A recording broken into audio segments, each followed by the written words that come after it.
you think this has a happy ending, you haven't been paying attention.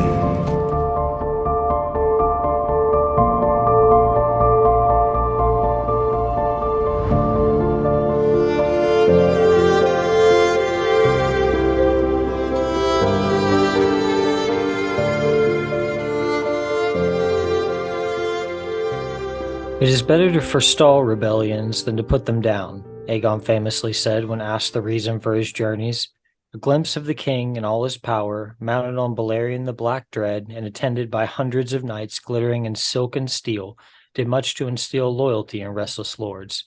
The small folk needed to see their kings and queens from time to time as well, the king added, and know that they might have the chance to lay their grievances and concerns before him. Welcome back to the Throne of the Dragon podcast, the show that covers each and every episode of HBO's House of the Dragon. In the off season, we are covering Fire and Blood. I'm Josh. And I'm Curtis. Oh, yep. I was kind of wondering, but I thought, I'll leave him be. We've been going back and forth too much. We need to just pick one and stick with it. That's what I'm saying. How's it going? How was this chapter for you? It was good. It was good. It was different, kind of. I think one of the things I kept having to like remind myself is it's like Visenya is the one that's dead, right? No, Visenya is the older one. I always forget which one's which. Okay, so Rhaenys is dead. Yep. But in this chapter, it's basically going back before that happens and kind of telling you all the political side to what's been going on. Whereas you still have, the war going on too. Yeah. At that time. But so I remember when I was reading, I was like, wait a minute, what's happening? Yeah, this chapter, Three Heads Had the Dragon, governance under King Aegon the First. Covers like before the war in Dorne, kind of during that time in a couple spots, and then after that and after Rhaenys' death. Yeah. So it does. But it's funny too because like confusing, right? But even like the parts where it's after her death, it doesn't even like mention, oh, this is after her death. No. Which it makes it a little more confusing at times. Yeah, it does. It does? Yeah. When they talk about the installation of the walls around King's Landing, they do make reference to Rhaenys' death. I don't remember that part. Yeah. Okay. We'll get to it. I have it in my outline here. Okay. I mean, I remember them talking about, building the walls and how King's Landing just basically exploded from, a small little fort to what it is, what we see in, Game of Thrones and such, but yeah, or even in House of the Dragon. Yeah, and this chapter covers mostly policy type stuff. The chapters prior to this was all a timeline, and a story moving you forward, but this chapter really just devotes itself to Aegon's policies as king, and the development of a lot of the important offices that we're going to see down the road. A lot of them didn't come to be until later on, when Jaehaerys and Alysanne ruled. That's when a lot of the more permanent positions came into place. But so have you read this chapter? Did you read the couple chapters before this? I know our format before was different, so we decided with this chapter that you were also going to be reading them. Yeah, I went ahead and just read from the beginning through this chapter. Okay, so I'm all caught up, about to go into, the sons of Aegon. Okay. So yeah, I'm all caught up on Fire and Blood so far. Okay. Well, I know there were some dark points in the Dornish Wars, but I think you'll be relieved to know that it's only going to get worse. Yes. after this chapter for several years for um, the poor people of Westeros. Well, There's nothing's perfect. there's a few good Targaryen kings. There's a few very bad Targaryen kings, and there are many that just didn't really do anything at all. Just didn't really pan out. Yeah. Yeah, I mean, there's 17 from Aegon To to like through the Mad King right through areas. I was about to say until the rebellion put him Yeah, down. so and it's a mixed bag in there. Aegon, I think, is widely regarded as the best. Mm. Um, I think Jaehaerys would like make a good run for second, or maybe even first. Based on policy and stuff like that, or just things they contributed to the realm. I mean, half of Aegon's time in Westeros was the conquering and the holding. You know, Right. Yeah. um, so um, but the chapter starts out and talks about how Aegon and his sisters went about rebuilding the realm after the conquest. A lot of this is going to be prior to the conquest of Dorne. Well, I mean, Dorne's never really conquered. They're brought in eventually. Right. Yeah. Prior Um, to the attempt of yeah, conquering them. Yeah. yeah. Um, so a lot of the great lords are encouraged to send their kids to court, their second sons, their daughters, um, for different jobs. You can learn a lot at court. Um, I think there's obviously reasons why Ned was planning on bringing Bran with him south. I mean, his dream was to be a knight and to be a knight of the Kingsguard, but Right. your kids got to go to court. They got to see how the politics game is played. And even though the North typically stays out of that, they've been brought into this, in Game of Right. Thrones. Right.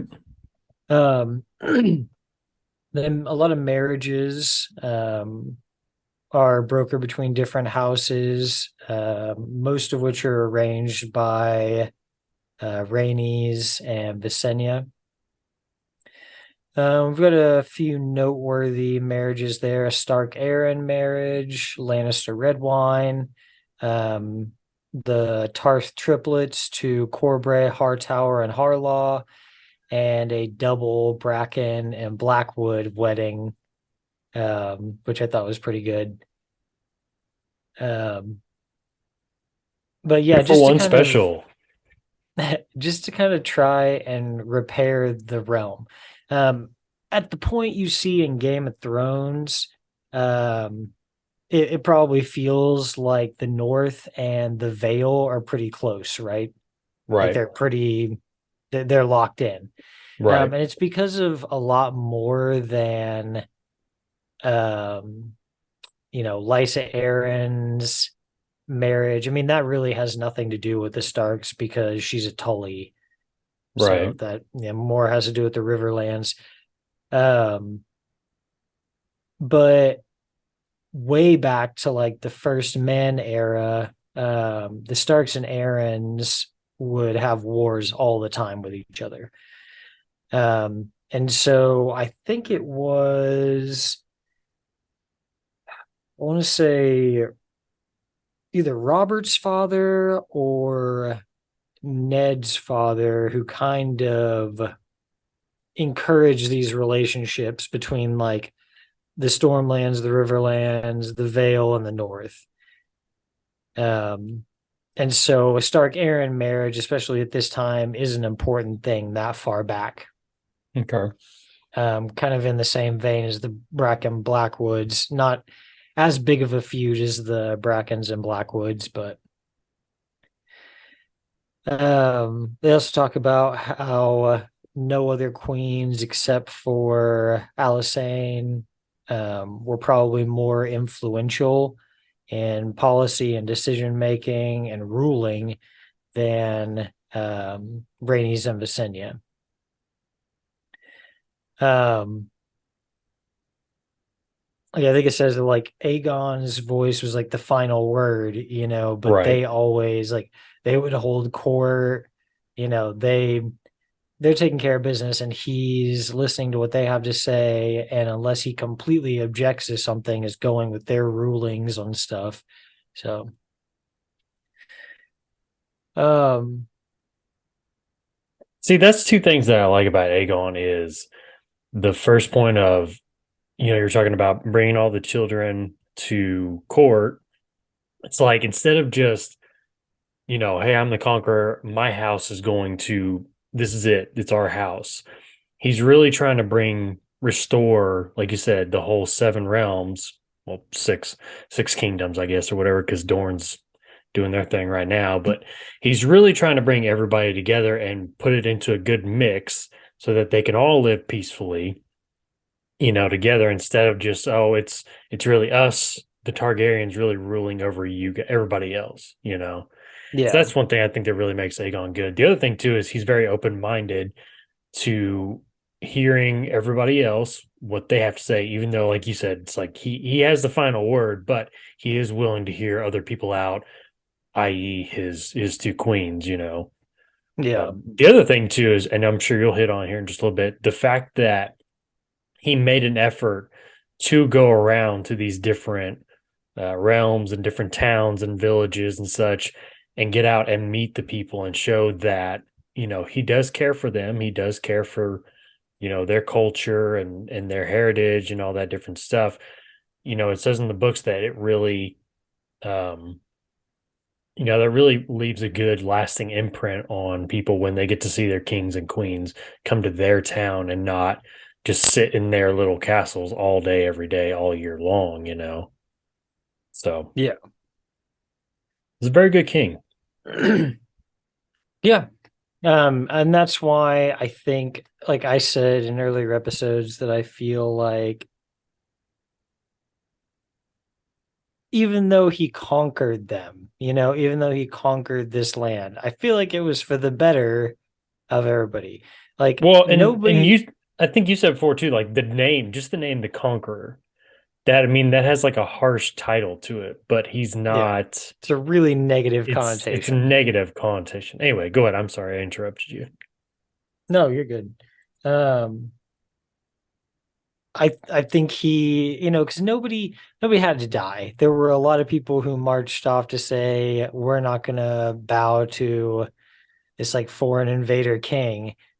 Um, but like it says in this chapter, like he did very little to change anything for any of these people. He let them rule their own lands in the way that they wanted to Right. pre-conquest, didn't change any of their customs or traditions. He bent to their faith. Like, I don't know. I like it was obviously very profitable for him and a lot of people in the realm. Like I don't understand why, you know, you Yeah. can't really view him in a bad light here. Yes, he is a foreign invader who came and, named himself king, but he wouldn't have changed anything for any of those people who died fighting him. Right. Like, Yep. yeah. So I don't know. Um, what do you think about his division of time? Um, so he spends a fourth of the year at Dragonstone, a fourth of the year at King's Landing, and then half the year on this like royal progress around Westeros. Right. Well, and that's what I was saying. I think it's very vital that he spent that time on the road visiting the different towns, different realms, all over his kingdom to show that, he's not just chilling in the castle and, living the good life and whatnot. I mean, he's out there mingling with the people, um, you know, finding out their cultures, their heritage, their, customs and, going about that and everything like that. But I mean, that's pretty interesting. So at this time, like, what's the population wise in like Dragonstone? Because see, all I ever really know about Dragonstone is like from what what I've seen on Game of Thrones and uh, House of the Dragon, where it just seems like there's nothing really there. It's just the castle, really. Yeah, I don't think I mean, there's not like a city there. Okay, so it's more or less just kind of a fort. Yeah, Okay, yeah. yeah. I mean, it's kind of interesting. I mean, he never really made King's Landing his true home. But I mean, well, I mean, he did, but then at the same time, it's like you have your roots still back at Dragonstone. I don't know. It's interesting. Very organized though to do, a fourth here, a fourth there, and then the rest of my time I'm spending on the road. Um, I don't So know. it's, What's I mean, that's good? 3 months, 3 months at King's Landing, 3 months at Right. Dragonstone. Yeah, and I wonder if he did it on like opposite sides. Like if he did 3 months at Dragonstone, 6 months touring, then 3 months back at King's Landing at the end of the Yeah. tour. I would think Um, you probably would do that. That way it's like you're home, you're on the road, you're home, you're on the road, you're home, you're on the road. You know what I'm saying? I would almost say I would go the other way. I would want to do start in King's Landing with my 3 months and then head out on tour. And then at the end, go back to Dragonstone for 3 months, come back to Head King's out on Landing, tour. start it over. Yeah. Yeah, I don't know. It's interesting. What do you make of it? I mean, I think the part touring is definitely, What's it's there to smart, it's necessary. right? What's there to do on Dragonstone though? What's his purpose there? I mean, it's the history of his family. Like Right, Valyria is gone, but this place has been held by Targaryens since since Daenerys the Dreamer had the dream, but I can't remember what her dad's name is. right. But yeah, since they came over, I mean, it's been many generations since then, since the Doom. Okay. So it's So, I basically your mean, home, and King's Landing's your vacation home. yeah, I mean, there's volcanoes Hmm. there.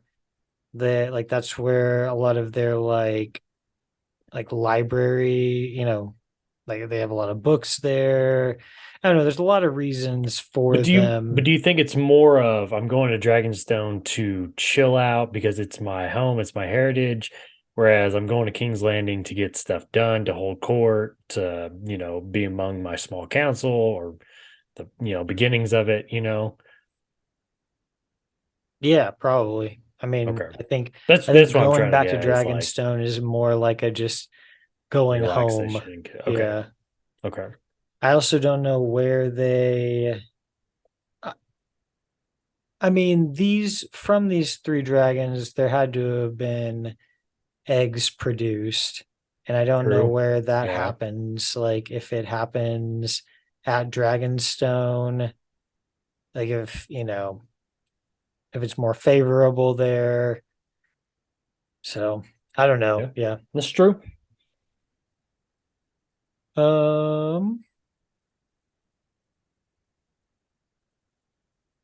I thought it was important to note that it talks about the first law of the land being the king's peace, that was Aegon's main thing. Is that if there were problems, you take it to your liege lord, and if you're a major house and there's problems, then you have to take it to Aegon. Right. So, yeah, and that peace was his number one priority, Goal. really. Yeah. Yeah. See, again, it's like the uh, counterintuitive to, the name of the Conqueror. I mean, it's like that's not who I am. That's not my Yeah. end goal. Yeah. Yeah. I thought it was important too that he is cautious of the High Septon, um, and the faith in general. Mm. Even though he doesn't necessarily subscribe to the seven, um, he does honor that that's like the religion of the land. Right. So, um, And yeah, I think many times over Westeros's history, um, it's shown that the faith can get pretty crazy. Yeah, So that's true. Aegon saw, you know, that he needed to keep them happy, basically, Right. because keeping them in check is difficult, as we're going to find out in the chapter after this. Okay. Um, yeah, We're gonna get wild and crazy. even when you're burning them all alive, it's still very difficult to keep them in check. Oh wow. Okay. Um, Uh, okay, so the next section, we're going to talk about building King's Landing. Just a couple things I wanted to mention. It's like 20 years or less that the city goes it's a from, boom town, man. yeah, like a little wooden long hall Right. to this massive, sprawling city. And I like how they talk about it in the book about how no one planned King's Landing, Right. It that just it just happened. it just grew. Yeah. Yeah. And yeah, like I was saying earlier, oh yeah, and in that like 20 years or less, it becomes the third largest city in the entire realm. So I think it said that Lannisport and Old Town were the only Or ahead of two it. bigger Okay. cities. Yeah. And then we talked about how the walls weren't constructed until Rhaenys death in 19 AC. Okay, that's right. Okay. Yeah. Because I remember him saying that he was worried about what did it say exactly? Was it worried about like a counteroffensive by Dorne? No, there was a raid. This was just not. It's not like pertaining to her death. It was just like after Right, her but death, it's okay, yeah. and there was a raid in the Summer Isles, Oh, there you go. Yeah, yeah. and Like he pirates, wasn't said, it? Yeah. yeah, Okay, yeah. or slavers, I think, and Yeah, that's um, it. he Because said that like, they took women and children as slaves. yeah, he said if anyone was smart enough to attack King's Landing while they were away, like on tour, Yeah. then it would be a real problem. Yeah. So that's when they start constructing the walls. I believe 7 years to build those walls all the way around King's Landing. Yeah, I think so.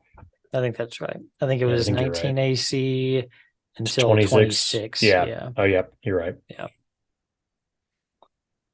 And then, yeah, the castle just kind of gets built up too. There's a lot of pieces that you see in Game of Thrones that aren't going to be built for years. Um, yeah, they just kind of they keep adding keeps to it and like inner walls um and then I did like how they talked about for the seven faces of God, or for the seven gods, um they're gonna have a gate for each one. So there's seven gates all the way around the city. Yeah. Keeping the Septon happy. Yeah. But they basically just upgraded everything. Right. And it's growing all the time. Yeah. They talk about the Hand of the King and the office of Grand Maester.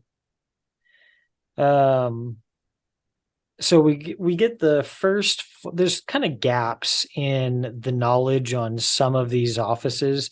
They don't. He hasn't laid out like everybody that there is for just one after another all the way up. But we got the first four hands of the king in this one. Oris Baratheon, who was Aegon's bastard brother. Edmund Tully was after him. Alton Celtigar, so they're going back to more Targaryen loyalists, more Valyrian descended houses.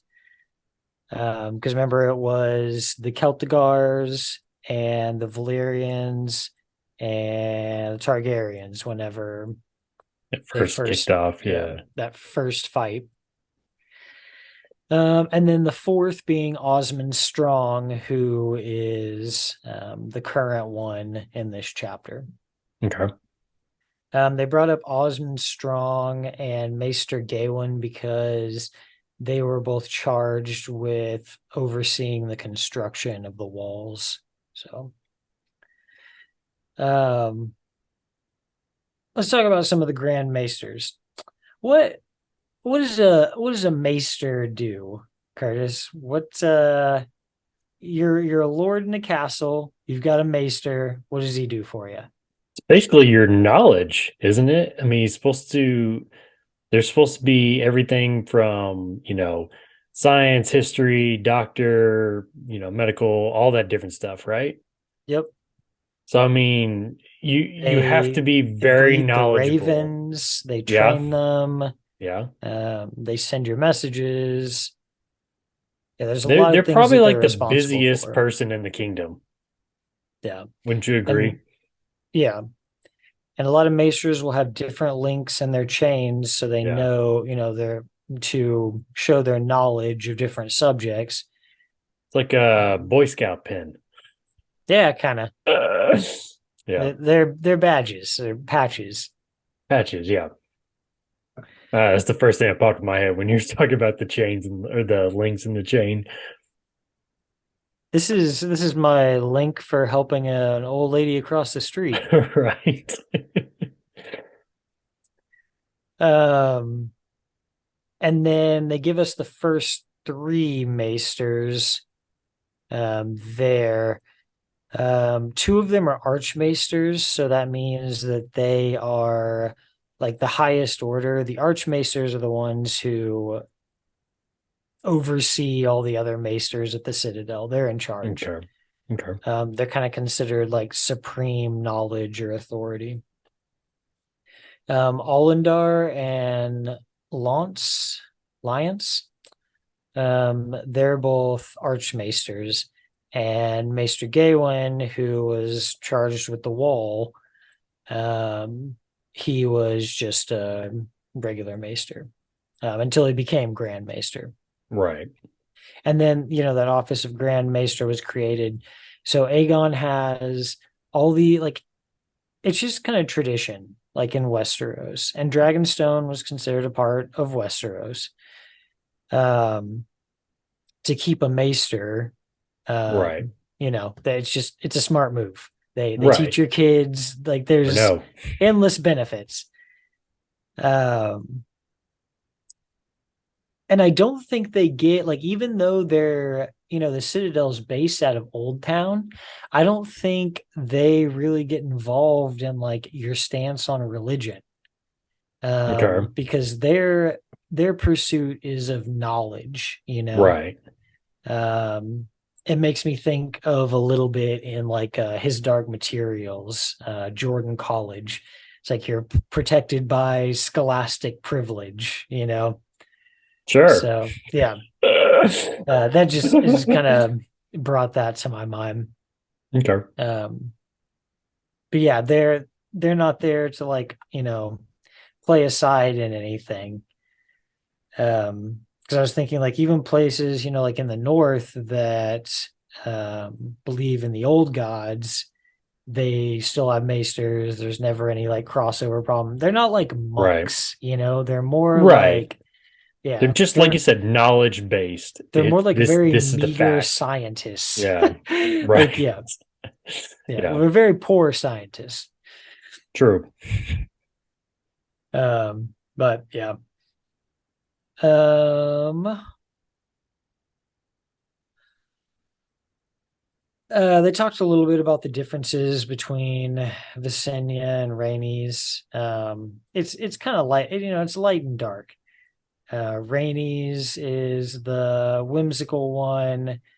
A She good likes cop, bad cop. songs and music, Yeah. and is more involved with the common people. Visenya is the sword. She's a warrior. They're both warriors, but Visenya is um, arguably a better fighter than Aegon. Right. Um, yeah, and I mean, it just gives you a little bit of background on them both. Rhaenys um, spending a lot of time with the singers and the musicians, and they would write songs favoring House Targaryen. And Visenya, the rumors of her delving into dark magic in the later years, um, which I feel like is pretty much confirmed. Like they're not Okay. I was just about to really ask you, rumors. Like, yeah, is it real? yeah. I mean, the Targaryens, they fuck with that. They, um, I feel like we they'll don't know do anything. exactly. Yeah, I don't think we know exactly how dragons were made, but they think that it was like Targaryen blood magic because they do a lot of blood magic. And Right. by combining two different species that were native to Valyria. Right. Um, and Versinia is the one that actually makes Aegon institute the King's Guard. He needed her more than he probably realized. Oh yeah, for sure. Um, well, and I don't think either one of them's value was lost on him. No, no, Like no, he no, no. knows It's why. just a deal that's like, twice he almost lost his life to assassins, Mhm. Dornish assassins. Um, and she got him to create the King's Guard. And then even on top of that, it's like the one part where she talks about her, his guards, this is before King's Guard, but like his guards then, his bodyguards or whatever were lazy, slow, stupid by pulling her sword on him and cutting his cheek before he even knew it or anybody knew what happened. So it's like you need to wake up and it's like be practical about this. It's like you need protection, real Oh yeah. protection. And And then up until this point, these guards that are with him are just Targaryen they're household just people, guards. They're yeah. not, Right. they're not anybody special. For a Right. long time, Oris Baratheon is by his side, Mhm. 24/7. And with him on one side and Visenya on the other, like he's pretty well covered. But Right. after Oris like steps down from being Hand of the King, he's not the same. He's not there. Yeah. So there's a hole. I've got a hole, Frank. Got a hole I need to fill. Yeah. But yeah, but then even the part where it's like finally she convinces him, okay, yeah, I need some knights, some King's Guard, some real people, to guard me or whatever. And he has the idea of, well, doing like a tournament or whatever. And she was totally against that. She didn't like that because, yeah, I mean, it'd be good to have people that have skills, but you don't need just skills. You need like awareness. I mean, you need to be like fully committed to this, And it's all not just about some grand champion. yeah, and it's all about your loyalty. She made a Right. real point Exactly. of, you need men who are willing to fall down and die for you right here, you And it know. worked out for her because two of the, what, six, seven? How many are there? Seven. Yeah, Seven. seven. Two of the seven died, giving their life to protect him from Yeah. assassination. So, I because kind of that's what the book wonder, says. Like, you look back and it's like, yeah, it was a good idea that she handpicked those guys. yeah. I was So, about to say, I wonder if the trial of seven and then there being seven Kingsguard have anything to do with each other.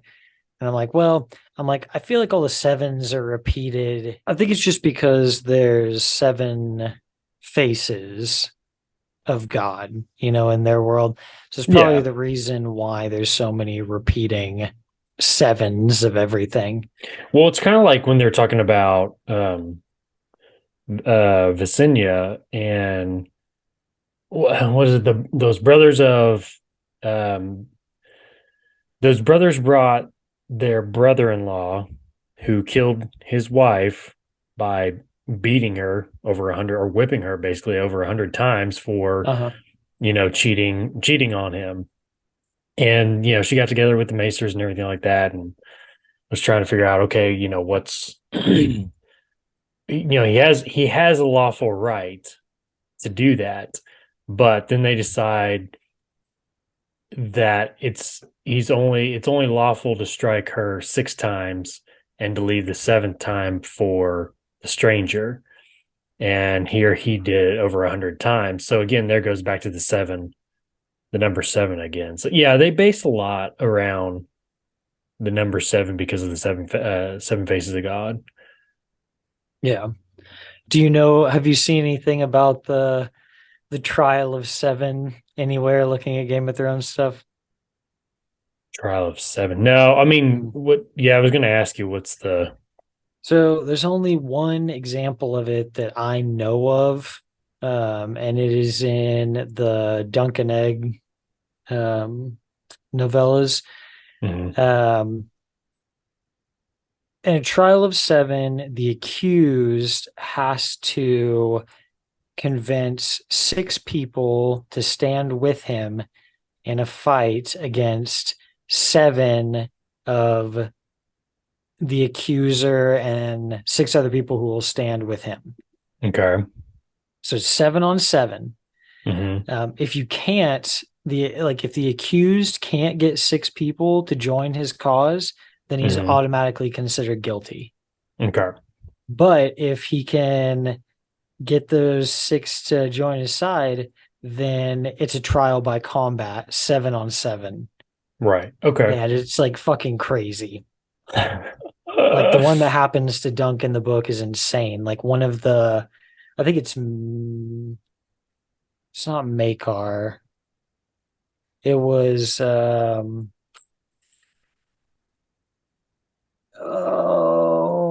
Breakspear. Why can't I not think of his first name? Baelor.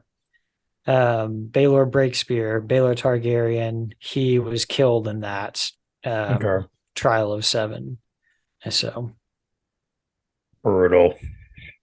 yeah, it's pretty rough. I do hope that we get. Oh, I guess we will. We'll get to see that whenever the Dunkin' Egg TV show comes out. Hmm. Um, Any word on cast for that yet? no, not that I Okay. know I of. didn't think so. It's still pretty early in the, Yeah. isn't it? Okay, that's what I was thinking. Um, so we said seven in the King's Guard. Hmm. Um, so these are the original seven. We've got and it mentions that, and I think it's important. These guys are all very different. Some of them are young, some of them are old, some of them are big, some of them are They're small. small. Some of them are from great houses. Some of them are a first son who gave away everything to come and put his life on the line for the king. One of them's a Um, bastard, isn't it? yes, Addison Okay. Hill. He's Yeah. the So I bastard. mean, it's a very diverse group. Yeah. So we got Richard Root, Addison Hill, who's the bastard of Cornfield, Gregor Good, and Griffith Good, who are brothers. But I don't think twins. It would have mentioned that if they were twins, because it mentions Right. that Eric and Arik are twins. Right. Um, Humphrey the Mummer. That's a guy who's like, he's not, he was a knight, but, a mummer is like an actor. So Yeah, it's interesting. yeah. Robin Darklin, who's got a badass nickname, Dark Robin. Dark Robin. It's like Bloody Ben Blackwood, you know? Right. Um, and I believe Robin Darklin was when they said the first son of, great house. I'm pretty sure that's Robin Darklin. Okay. And then the Lord Commander, one of the many Corlys Valarians. Mhm. See, that's a pretty sick line there. I don't know a whole lot about a couple of these guys. I mean, I guess most of them probably. I think Robin Darkland probably has more written about him than anybody else. Okay. And like you said, two of them died defending Aegon out of that first batch. But it doesn't say who, though, does it? No, it doesn't. At least in there. I mean, I didn't know if maybe if you had knowledge of that outside of the book or not. Yeah, no, not that I know. Mm. But I think that's it. Do you have anything else you want to say about this chapter? Did not. It was a good chapter, though. Yeah, Interested to see what's about to happen next from your little teasers. yeah. Well, I mean, you know the name of the next chapter. Yeah, that's what Sons of the Dragon, isn't it? Yeah. And Yeah. Aegon had one son with Rhaenys and one son with Oh God, Visenya. I didn't even think about this. So, Uh, yep, great, yep. terrific. So, I'm sure you know how that's going to go. Yeah, yeah, I think so. The House of the Dragon's kind of given a little taste of that. Dude, I never understand, like, okay, let's say a scenario in a show or even in real life, dude, like in history, where there'll be like two brothers, say, and one of them is made king or is a leader or whatever, and the other one decides that he would rather be king or leader or whatever and kill the other one and take over. I I guess I understand like the power grab, like that the power is so enticing. But Yeah, goddamn, dude, you're already royal family. You're the next best thing to the king. You're probably in line for that, for succession, especially yeah, if you're a brother and not like, you know, a nephew or something. It wasn't like the crown got passed down to his son and I don't know. Like you're getting all the benefits of power, You could do plus, you whatever get you to want. just Just chill. just ride the wave. Nobody's going to Yeah, blame you for yeah. anything. No, You're yeah. the dude. You're the backup quarterback getting paid $1 million to ride the bench. Just chill out and enjoy the money. Yeah. So I never Yeah, understand. I'm with you on that too. But I It's mean, just sometimes just greed, the power but just goes to people's head. Yeah, the greed for power. I mean, just goes to people's head. You think that you can do it better, or you would rather, yeah, you would just rather be on the throne than somebody else. But yeah, yeah. Oh well, we'll get there. It's gonna be a long ride. This next chapter is probably gonna be a two-part episode.